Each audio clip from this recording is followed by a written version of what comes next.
The fluorescent lights of the emergency room hummed their usual monotonous song at 3:47 a.m.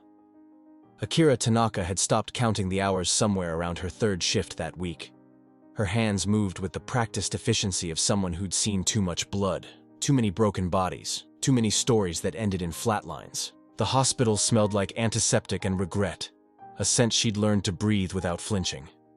She was restocking the trauma cart when the back entrance doors exploded open. 3 men carried a fourth between them, his white shirt soaked crimson, his breathing shallow and irregular. Akira's eyes snapped up, and in that fraction of a second, she recognized the telltale signs. Knife wounds. Multiple. Deep. The kind that came from people who knew exactly where to cut to maximize damage without causing immediate death. Professional work. Yakuza work. "Trauma Bay 2, she called out, already moving. The nurses scattered into action, muscle memory overriding any hesitation. But it was the man's face that made her pause for just a moment too long.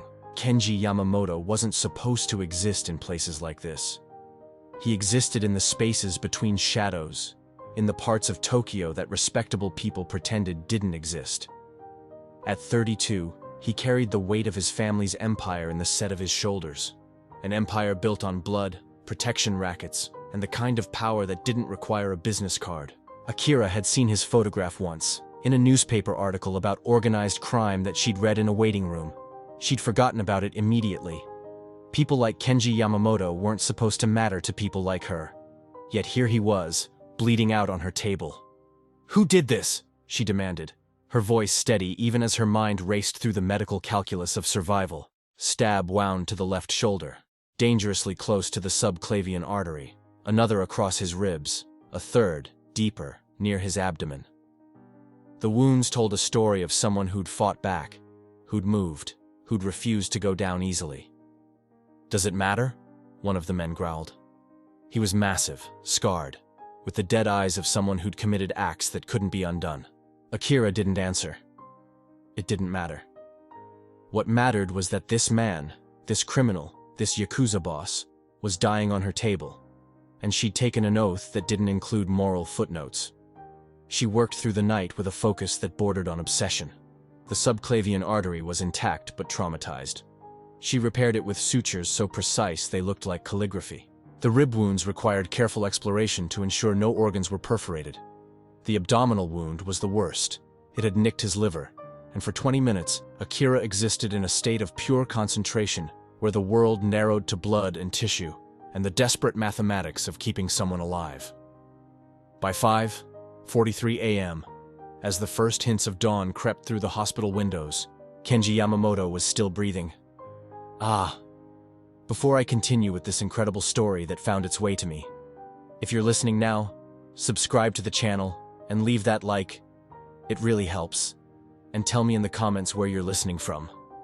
Sometimes I think certain stories find the right people in the right places. Well, back to what happened when Akira stepped out of that operating room. She emerged into the gray light of early morning looking like she'd been through a war. Blood stained her scrubs despite the protective layers. Her hands trembled slightly as she pulled off her gloves.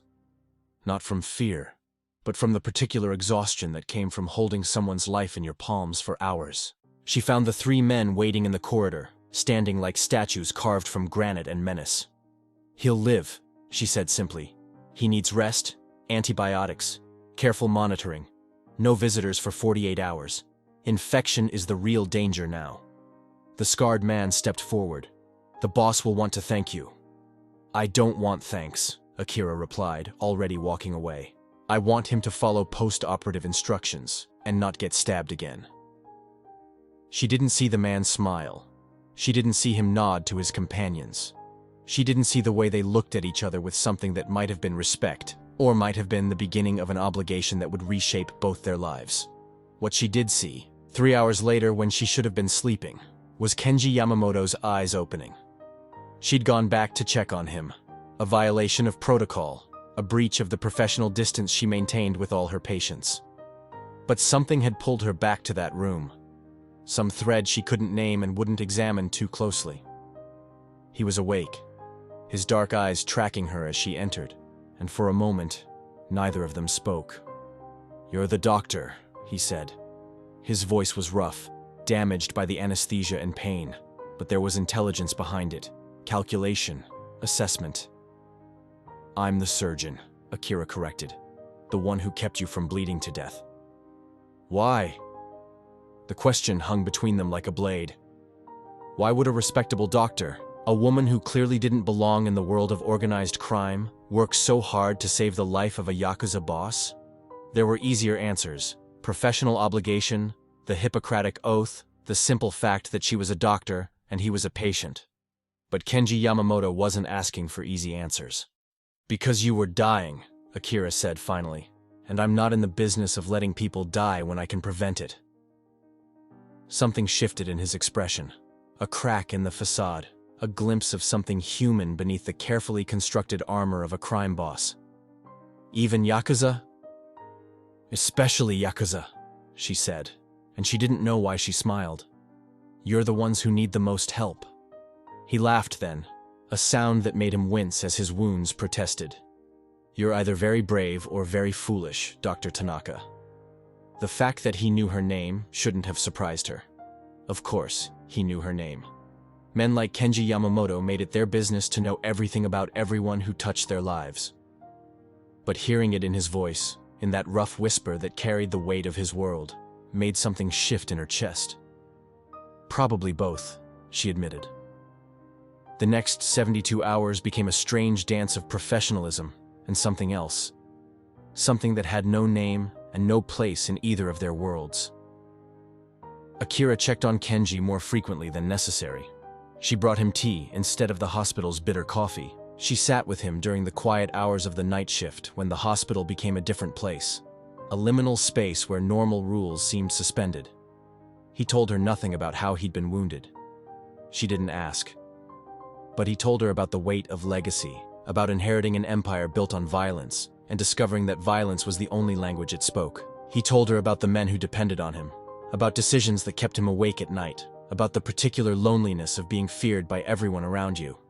And Akira, who had spent her entire life maintaining professional boundaries, found herself telling him things too, about why she'd become a doctor, a younger brother who died from an infection that could have been prevented with proper care, about the guilt of surviving when he hadn't, about the way she poured all her rage and grief into saving strangers because she couldn't save him. On the morning Kenji was discharged, the street outside the hospital was lined with Yakuza. Not threatening, not aggressive.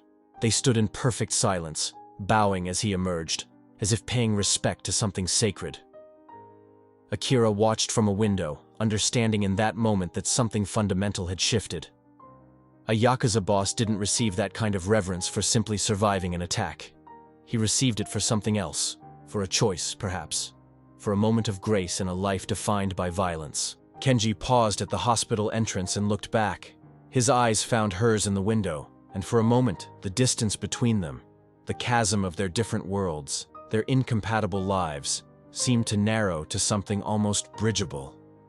Then he was gone, disappearing into the Tokyo morning with his men, leaving Akira standing alone with the terrible knowledge that she'd just saved the life of a man she could never have, in a world she could never understand. But the story wasn't over. It was only beginning. 3 weeks passed in a strange silence. Akira returned to her routine, the endless cycle of emergency room shifts, the parade of broken bodies, the small victories of lives saved, and the larger defeats of those she couldn't reach in time. She told herself that Kenji Yamamoto was gone from her life, a brief intersection of two incompatible worlds that had now diverged back into their separate paths. She was lying to herself, and she knew it. The truth arrived on a Tuesday evening in the form of a black sedan that pulled up to her apartment building. Akira was coming home from a double shift, exhausted to the point where her thoughts moved like molasses, when she noticed it. The car was too clean, too new, too deliberately parked.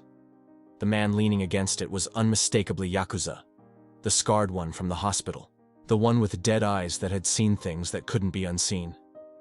Her first instinct was fear. Her second was anger at herself for feeling fear. "Dr. Tanaka," he said, straightening as she approached. "The boss would like to see you." "Tell the boss I'm a doctor, not a social worker," Akira replied, moving past him toward her building. "And that I don't make house calls for criminals." "It's not a request," the man said quietly. There was no threat in his voice, which somehow made it more threatening. "It's an invitation. There's a difference." Akira stopped. She turned back to face him, and in the sodium-orange glow of the streetlights, she could see the faint smile at the corners of his mouth. He was enjoying this. "And if I refuse?" "Then you refuse," he said simply. "But the boss hoped you wouldn't." Something in that phrasing, the careful distinction between force and choice, made her pause. She was exhausted. She was emotionally compromised. She was making a decision that every rational part of her mind screamed against. And yet, she found herself nodding. "Give me 20 minutes to shower." The drive took them through parts of Tokyo that Akira rarely visited, through neighborhoods where the neon signs were written in codes she didn't understand, where the streets belonged to a different kind of economy. They pulled up to a traditional Japanese house that seemed impossibly out of place in the modern city. A relic of another era, preserved like a museum piece, except this museum was alive with purpose. Inside, the house was a study in controlled elegance. Tatami mats, sliding doors, the scent of incense and something else. Something that might have been blood, though Akira told herself she was imagining it. The scarred man led her through corridors that seemed to stretch endlessly, past rooms where she caught glimpses of men engaged in quiet conversations, of ledgers and phones and the machinery of an empire. Kenji was waiting in a garden. Even from a distance, Akira could see that he moved differently than he had in the hospital, with the careful precision of someone still healing, but healing well. He wore a traditional yukata, and the sight of him in it, framed by the carefully manicured garden with its stone lanterns and koi pond, created a dissonance in her mind. This was the Yakuza boss. Yes, but it was also a man, vulnerable in his own way, caught between worlds just as she was. "You came," he said. And there was something in his voice that suggested he genuinely wondered if she would. "I'm still not sure why I did," Akira replied, keeping her distance. The garden suddenly felt very small, very intimate. "Because you're curious," Kenji said. "Because you want to understand. Because some part of you recognizes that what happened in that hospital room was more than just a doctor saving a patient's life." "What happened in that hospital room was me doing my job," Akira said firmly. But even as she said it, she knew it was a lie. And she knew he knew it too. Kenji moved closer, and Akira noticed that his left shoulder was still slightly stiff, the wound not yet fully healed. "My men wanted to kill you," he said quietly. "After that night. They thought you were a security risk, that you'd seen too much, that you could be a liability." Akira's breath caught. "But you didn't let them." "No," Kenji agreed. "I told them that you'd saved my life, that in our world, that creates an obligation, a debt, a bond." He paused, studying her face. "Do you know what that means?" "I'm not part of your world," Akira said, but her voice wavered. "You are now," Kenji replied. "Whether you want to be or not. The moment you put your hands inside my chest and decided I was worth saving, you became part of my world, and I became part of yours." Over the next month, Akira found herself living a double life that would have seemed impossible if she wasn't living it. By day, she was Dr. Tanaka, the respected surgeon at Tokyo General Hospital, the woman who worked impossible hours and saved lives with steady hands and sharper intellect. By night, she found herself drawn into Kenji's world, not as a participant, but as an observer, a confidant, something that had no name in either of their languages. She attended private dinners where she met other Yakuza bosses, men who looked at her with a mixture of curiosity and respect that she didn't understand. She learned that Kenji's position in the hierarchy was more precarious than she'd realized, that the attack that had nearly killed him hadn't been random violence but a calculated strike from within his own organization. A power play. A test. "Why are you telling me this?" she asked one night as they sat in his private study, surrounded by books and the kind of silence that only comes from being completely alone in a world that never truly allows solitude. "Because I need someone who isn't part of the game," Kenji said, Someone who can see clearly. Someone who won't benefit from my fall or my rise.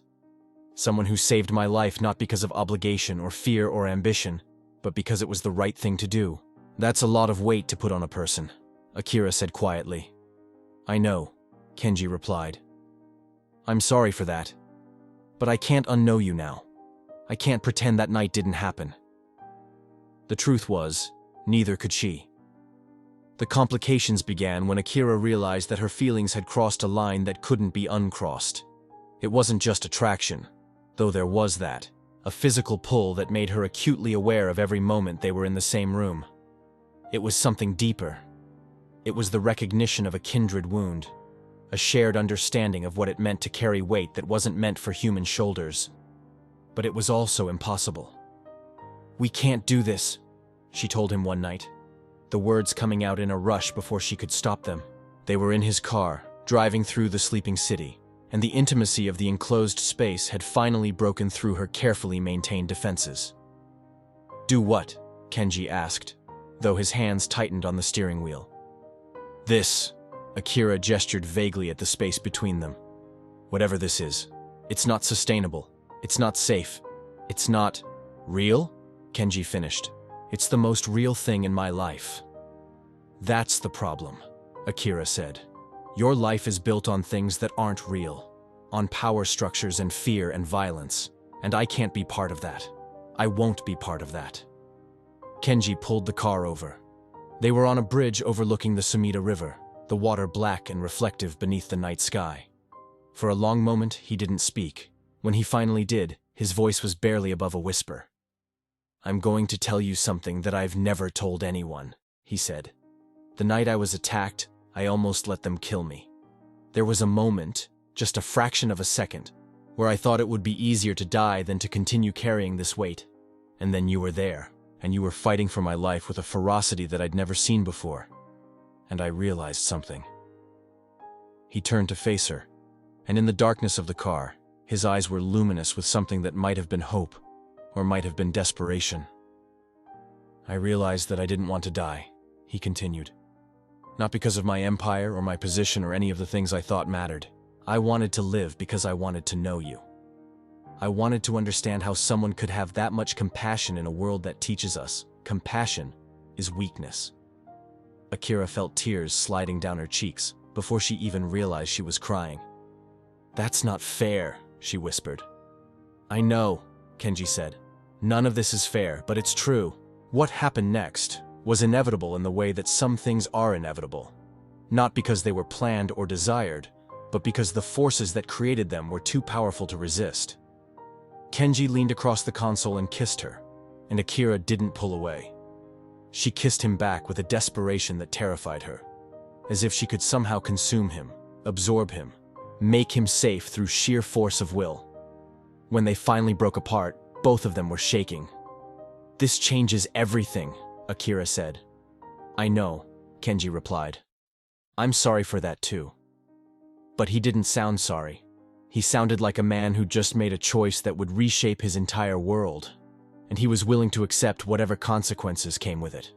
The next morning, Akira arrived at the hospital to find a bouquet of white chrysanthemums on her desk, the flowers traditionally associated with truth and devoted love in Japanese culture. There was no card, but she didn't need one. She knew exactly who they were from. Her colleague, Dr. Yamamoto, no relation to Kenji, just a coincidence that made her smile bitterly, noticed immediately.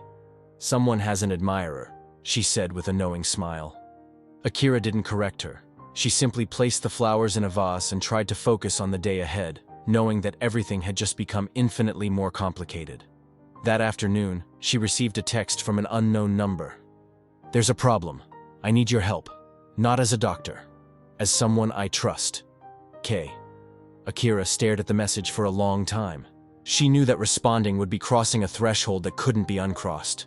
She knew that whatever problem Kenji was facing, it would pull her deeper into his world, further from the safety of her professional life.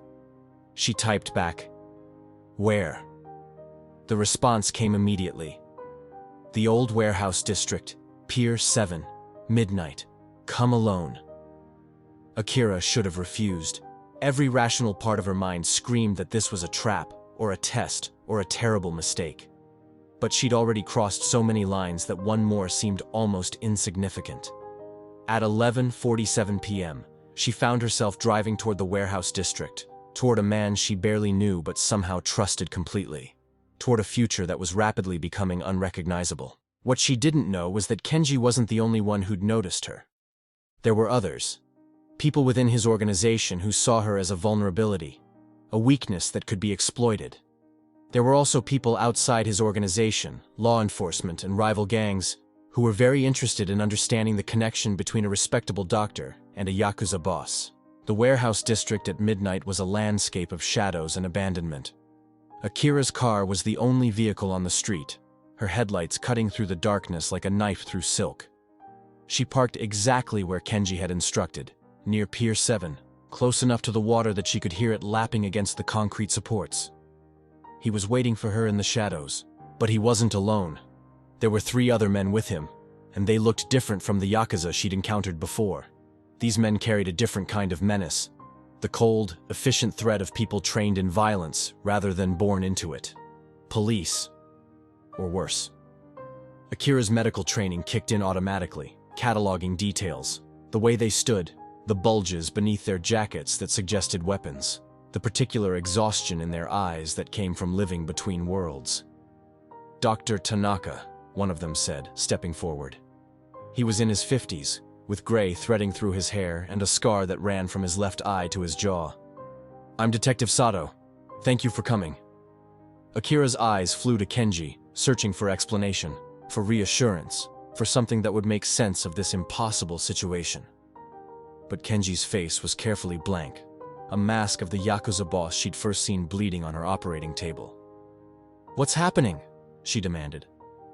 "What's happening," Detective Sato said calmly, "is that we're offering you a choice.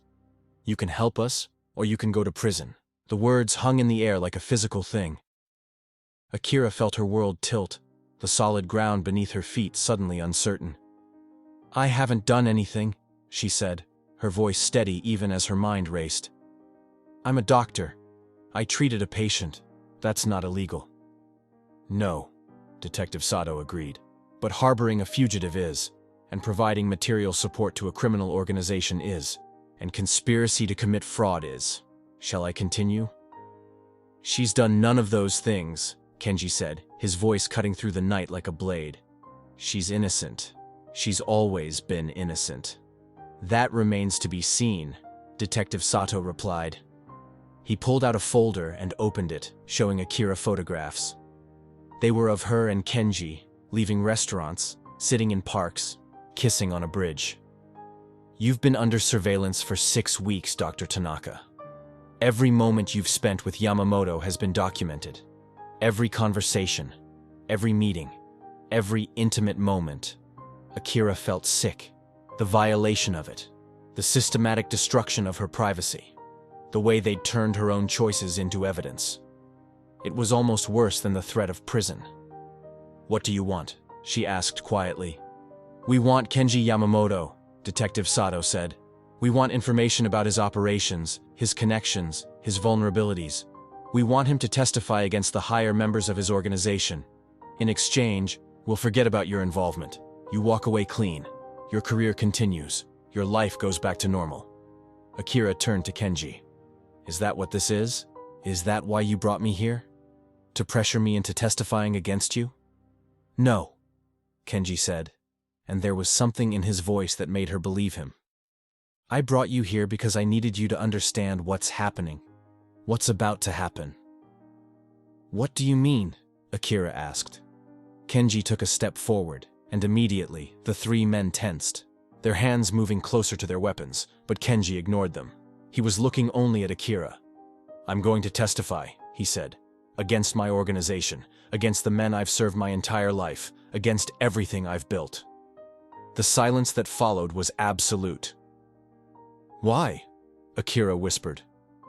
"Because you were right," Kenji said. "When you said you couldn't be part of my world, you were right. And I realized that I don't want to be part of it either. Not anymore. Not after meeting you. Not after understanding that there's another way to live." Detective Sato stepped forward. Mr. Yamamoto, you understand the implications of what you're saying? The Yakuza doesn't forgive betrayal. They don't forgive testimony. I understand, Kenji interrupted. I understand better than anyone. Which is why I need Dr. Tanaka to understand something too. He turned back to Akira, and in the moonlight filtering through the warehouse windows, she could see the fear in his eyes. Not fear of death or imprisonment, but fear of losing her. If I do this, he continued, my life is over. The organization will hunt me. My family will disown me. I'll spend years in prison, and when I get out, I'll spend the rest of my life looking over my shoulder. But I'm doing it anyway. Because the alternative, continuing to live in that world, continuing to be the man I was, is a slower death. A death of the soul. Kenji, Akira started, but he held up a hand. Let me finish, he said. I'm doing this for me, because I want to be someone different, someone better. But I'm also doing it for you, because I can't ask you to be part of my world, and I can't be part of yours while I'm still in that world. So I'm choosing a third option. I'm choosing to step outside both worlds and hope that somewhere in the space between them, we can build something real. Akira felt tears streaming down her face. That's not fair, she said again. The same words she'd said on the bridge. You're asking me to be the reason you destroy your entire life. No, Kenji said. I'm telling you that I'm destroying my life because it was already destroyed. I'm just finally admitting it. You're not the reason. You're the catalyst. There's a difference. Detective Sato cleared his throat. This is very touching, but we have a timeline. Mr. Yamamoto, you need to decide. Are you going to cooperate or not? Kenji didn't look away from Akira. I'll cooperate, he said. On one condition. What condition? Detective Sato asked warily.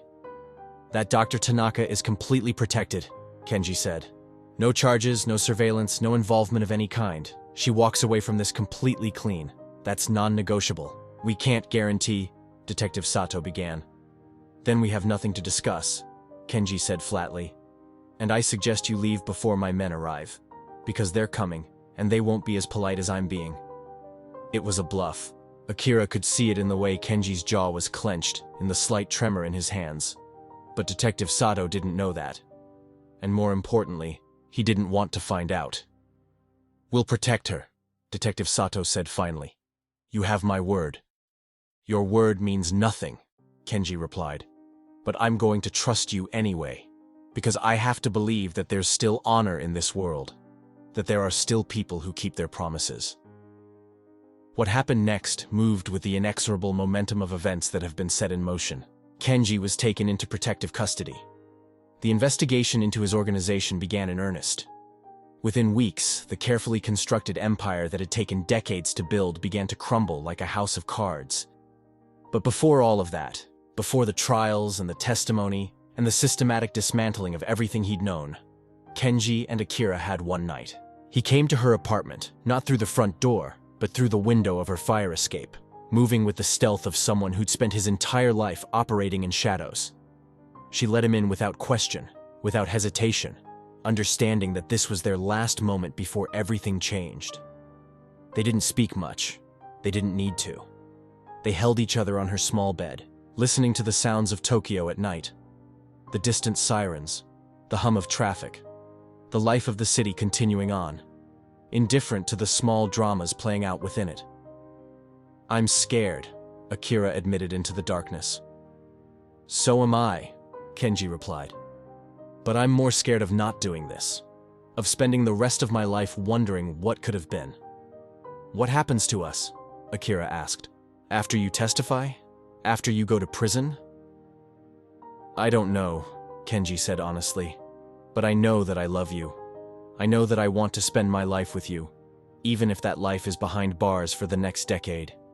I know that meeting you was the best thing that ever happened to me, and the worst thing, all at once.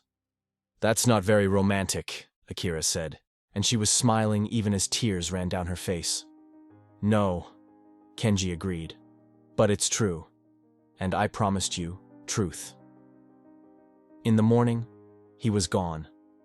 The police came for him at dawn, and by the time Akira woke, he was already in custody, already beginning the process of dismantling his own empire. The next 6 months were a blur of legal proceedings, of testimony, of watching the man she loved systematically destroy the life he'd built. But something unexpected happened during that time. As Kenji testified, as he revealed the inner workings of the Yakuza, as he exposed the corruption and violence and systematic cruelty of his organization, something shifted in the public consciousness. He wasn't portrayed as a hero. The media was too cynical for that. But he was portrayed as something more interesting. A man who'd chosen redemption over power. A man who'd looked into the abyss and decided to step back. A man who'd been willing to sacrifice everything for the possibility of becoming someone different. And Akira, despite her best efforts to remain distant and professional, became the symbol of that redemption. The doctor who'd saved his life. The woman who'd shown him that there was another way to live. She received letters from patients, from other doctors, from people she'd never met. They told her that her story gave them hope, that it showed them that people could change, that redemption was possible, even for those who seemed beyond saving. When Kenji was sentenced to 12 years in prison, Akira was in the courtroom. She watched as he was led away, and their eyes met for just a moment. In that moment, she saw everything: the fear, the regret, the love, the hope. And she knew that she would wait for him. She knew that she would spend those 12 years becoming the person she needed to be, so that when he got out, they could build something real together. The night after the sentencing, Akira returned to her apartment and found another bouquet of white chrysanthemums on her doorstep. There was a card this time, written in Kenji's careful handwriting. "Thank you for saving my life. Not just that night in the hospital, but every night after. Thank you for showing me that I could be more than what I was born into. Thank you for loving me when I didn't deserve it. I will spend every day of these 12 years becoming worthy of that love. Wait for me if you can. I will be waiting for you. K." Akira held the card to her chest and allowed herself to cry. Not tears of despair, but tears of something that felt like hope. She thought about the night she'd first met Kenji, bleeding on her operating table. She thought about the choice she'd made to save his life. She thought about all the choices that had followed, each one leading her further from the world she'd known and closer to a man who'd been willing to destroy everything for the possibility of redemption. 5 years into his sentence, Kenji was released early for good behavior and cooperation with authorities. The Yakuza organization he'd testified against had been dismantled. The men at the top had been imprisoned, and Kenji, who'd served his time with quiet dignity, emerged into a world that was both familiar and completely foreign. Akira was waiting for him at the prison gates. She'd aged in those 5 years. There were new lines around her eyes, new threads of silver in her hair, but she was smiling, and when she saw him, she ran. He caught her, lifting her off the ground, and for a moment, the world stopped. All the pain, all the sacrifice, all the impossible choices, they all crystallized into this single moment of reunion. "Hello," Kenji said, his voice rough from disuse and emotion. "Hello," Akira replied. "Welcome home." They didn't know what the future held. They didn't know if they could truly build a life together, if the love that had sustained them through 5 years of separation would survive the reality of daily existence. But they knew that they were going to try. They knew that they'd both been given a second chance, and they were determined not to waste it. As they walked away from the prison, hand in hand, the morning sun caught the white chrysanthemums that Akira had brought with her, an echo of that first bouquet, a symbol of truth and devoted love that had somehow survived everything. Behind them, the prison gates closed. Ahead of them, the city of Tokyo stretched out, full of possibility and danger and the kind of hope that only comes from having survived the worst and choosing to believe in something better. The story of Akira Tanaka and Kenji Yamamoto wasn't a fairy tale. It was something messier and more real. A story about two people from incompatible worlds who'd found each other in the darkness and decided that love was worth more than safety. That redemption was possible even for those who seemed beyond saving. That sometimes the most profound act of courage is choosing to believe in someone else's capacity to change. And sometimes, if you're very lucky, that belief is rewarded. Final reflection: the architecture of redemption. There are moments in life when we stand at the precipice of understanding, when the accumulated weight of experience suddenly crystallizes into clarity. The story of Akira Tanaka and Kenji Yamamoto is one such moment. Not because it is extraordinary in its events, but because it is profoundly ordinary in its truths.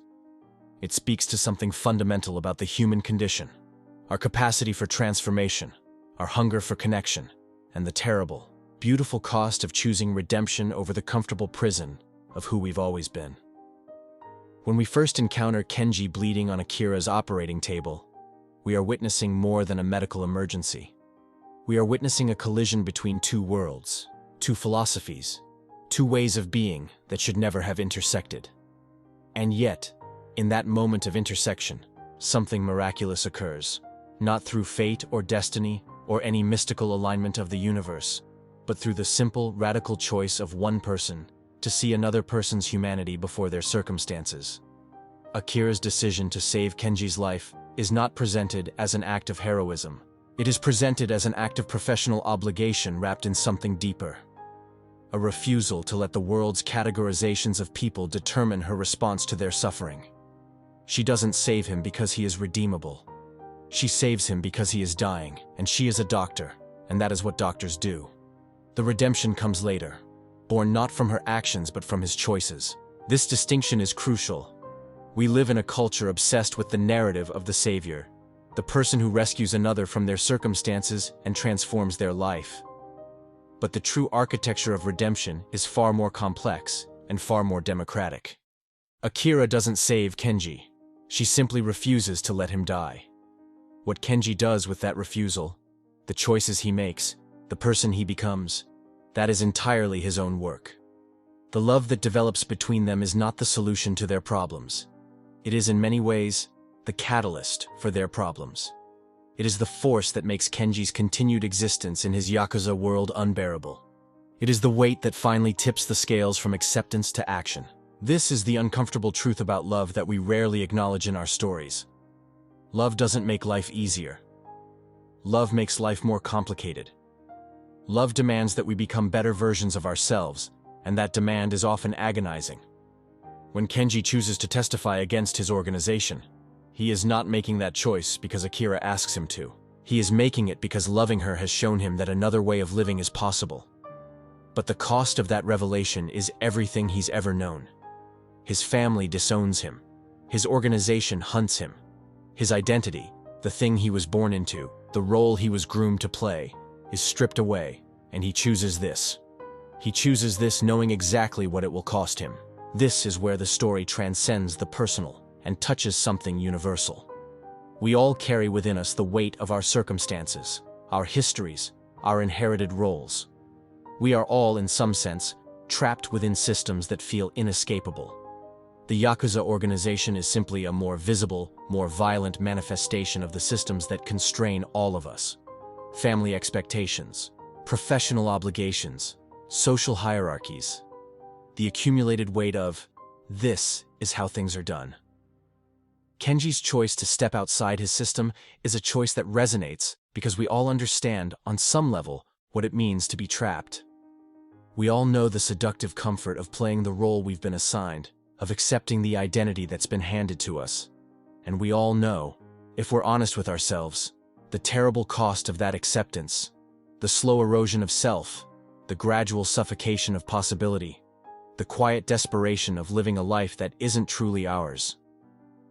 What makes Kenji's story powerful is not that he succeeds in escaping his circumstances without cost. He doesn't. He goes to prison. He loses everything. What makes his story powerful is that he does it anyway. He looks at the cost and decides that the cost of staying is higher than the cost of leaving. He decides that the possibility of becoming someone different is worth more than the certainty of remaining who he's always been. And Akira, in her own way, makes an equally profound choice. She chooses to wait. In a world that valorizes action and achievement, she chooses the quiet, unglamorous work of waiting. She chooses to become the person she needs to be, while the man she loves serves his time. She doesn't rescue him. She doesn't fix him. She simply holds space for the possibility of a future together. This, too, is a form of redemption. Not the dramatic, visible kind, but the slow, internal kind. Akira's redemption is about learning to love without needing to save, about supporting without controlling, about believing in someone's capacity to change without making that change your responsibility. It is, perhaps, the harder redemption of the two. The 5 years that pass between Kenji's imprisonment and his release are not depicted in the story, but they are the true heart of it. Because redemption is not a moment, it is a process. It is the accumulation of small choices, small acts of resistance against the pull of old patterns, small moments of choosing to be different. It is the work that happens when no one is watching, when there is no external validation, when the only thing sustaining you is the belief that change is possible. When Kenji emerges from prison and Akira is waiting for him, we are witnessing the culmination of something that transcends romance. We are witnessing the proof that transformation is real, that people can change, that the weight of circumstance and history and inherited identity can be set down, if we're willing to pay the price of setting it down. But the story doesn't end with a neat resolution. It ends with uncertainty. Akira and Kenji don't know if they can build a life together. They don't know if the love that sustained them through separation will survive the reality of daily existence. They only know that they're going to try. They only know that they've been given a second chance, and they're determined not to waste it. This refusal to provide false certainty is what gives the story its power. Because life doesn't provide false certainty. Life is messy and complicated and full of the possibility of failure. The most courageous thing we can do is not to guarantee success, but to commit to the attempt despite the uncertainty. The white chrysanthemums that bookend the story, symbols of truth and devoted love, are not magical objects that solve problems. They are simply flowers. But they are flowers chosen with intention, given with meaning, received with understanding. They are the small, concrete ways that love manifests in the world. They are the evidence that even in the midst of violence and crime and systemic corruption, there is still room for tenderness. There is still room for beauty. There is still room for connection. What the story of Akira and Kenji ultimately teaches us is that redemption is not about becoming someone completely different. It's about becoming more fully yourself. It's about stripping away the false identities we've constructed, the roles we've been assigned, the limitations we've accepted, and discovering who we actually are beneath all of that. And it's about having the courage to build a life based on that true self, even when that life looks nothing like the life we were supposed to live. In the end, the most radical act in the story is not Kenji's testimony, or his imprisonment, or his release.